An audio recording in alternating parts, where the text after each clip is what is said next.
We were relocated about 5 times over the course of 26 days due to security concerns.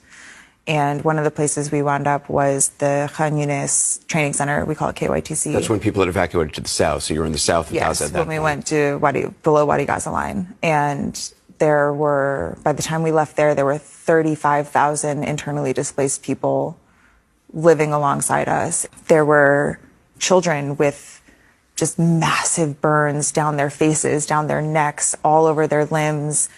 And because the hospitals are so overwhelmed, they are being discharged immediately after, and they're being discharged to these camps with no access to running water. There's 50,000 people at that camp now and 4 toilets. They're given 2 hours of water every 12 hours. Even getting through that Rafah border crossing, what was that like?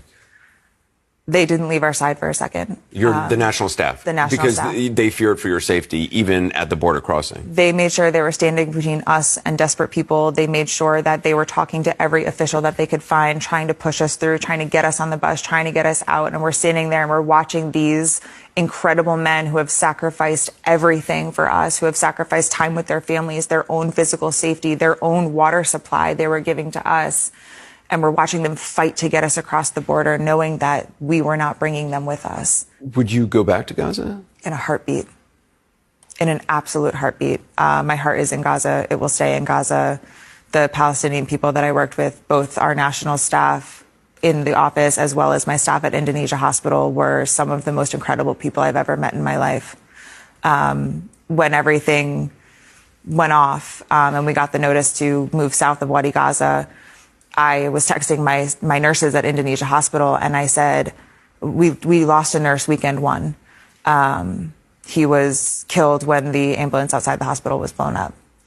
And I was texting them when we got the evacuation orders, and I said, did any of you move south? Did any of you get out? Like, are any of you coming down this way? And the only answer I got was, this is our community. This is our family. These are our friends.